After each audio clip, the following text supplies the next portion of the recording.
Would it be possible in today's day and time that a government would incarcerate 1 million people, blood test them, get their tissue samples, put that in a database, and then sell their organs around the world? Would it be possible that professional doctors would commit such atrocity to extract organs from a live body? Because it's such a huge and unbelievable crime, it's impossible to accept it at the first sight.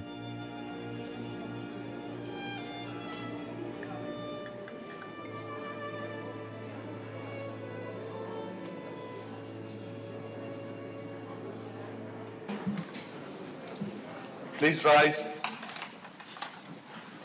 China Tribunal, final sitting.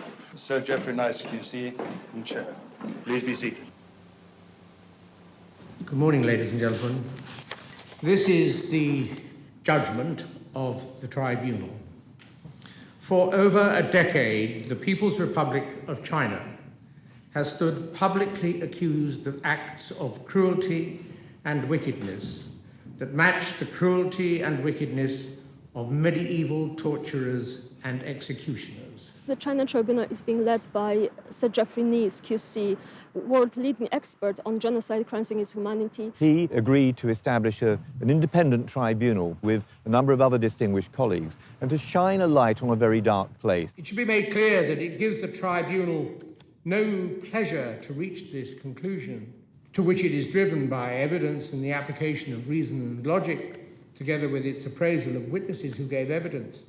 Over 50 witnesses testified. Ms. Yang, is this your statement? 杨女士，这个是不是您的证词？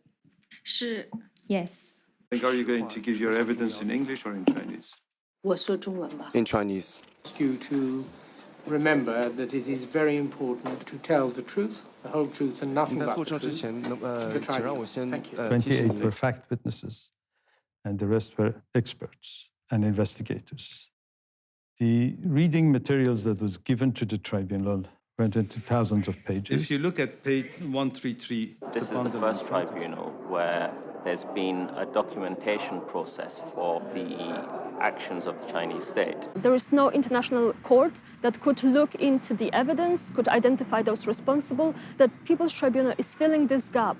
People's Tribunal are set up to investigate, in particular, the massive crimes that committed by states or state organs, which are not, for one reason or another, handled by either United Nations or other international bodies who could have handled it. The conclusion shows that very many people have died indescribably hideous deaths for no reason, that more may suffer in similar ways, and that all of us live on a planet where extreme wickedness may be found in the power of those, for the time being, running a country with one of the oldest civilizations known to modern man, which ideally we should be able to respect and from which we should be able to learn.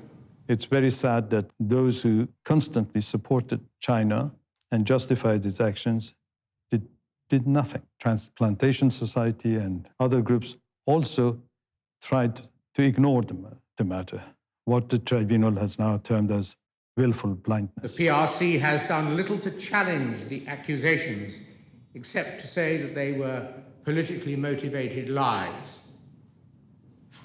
And governments around the world and international organizations, all required to protect the rights of mankind, have expressed doubt as to the accusation, thereby justifying their doing nothing to save those who were in due course, it is said, to be killed to order. So many people are unnecessarily afraid of China and kowtow to China, and so few people are prepared to speak up boldly. You look at the UN, they target certain countries. China seems to always get off. The Chinese government were given the opportunity at every stage to appear as witnesses, and they failed to produce evidence or witnesses. China has taken much more aggressive, assertive actions to prevent any information being known about, and that's an escalating trend. What this tribunal did is said not only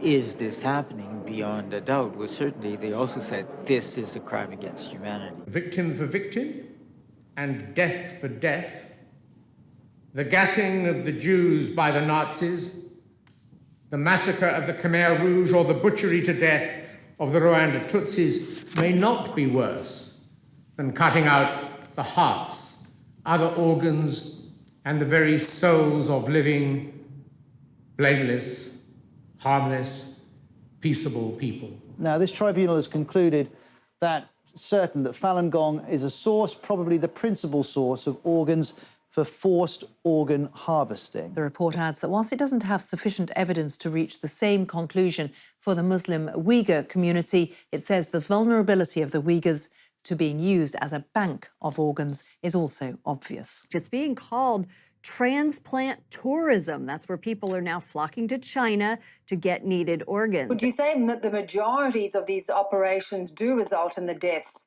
of people? They all result in the death of people. Like, for example, we all know about somebody going and buying a kidney in a back street somewhere in a poor country. The fact is, in China, they take both kidneys and other organs as well. So nobody survives these organ transplants because they, as I say, they're dead after all of their organs are removed.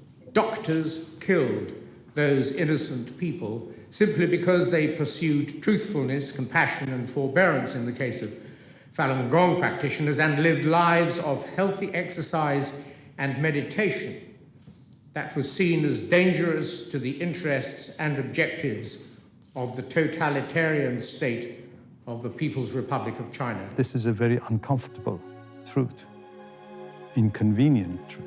China needs to stop what they're doing. Where else in the world can you go and get an organ within 2 weeks? I hope today no one can turn around to pretend that they don't know this is happening. It's important that we never lose sight of the human side of this story. I hope this judgment will awaken some consciousness from Chinese surgeons. There's lots of important decisions that we need to make as a transplant community as to how we take this judgment forward. The tribunal concluded with this very powerful statement about any government, any entity, any individual dealing with the Chinese Communist Party state is in effect dealing with a criminal state. They actually single out China as a criminal state. And I think nothing will be the same after this. Any who interact in any substantial way with the PRC, including doctors and medical institutions, industry and businesses, most specifically airlines, travel companies, financial services businesses, law firms, pharmaceutical insurance companies, together with individual tourists, educational establishments, and art establishments, should now recognize that they are, to the extent revealed in this judgment, interacting with a criminal state. We will rise.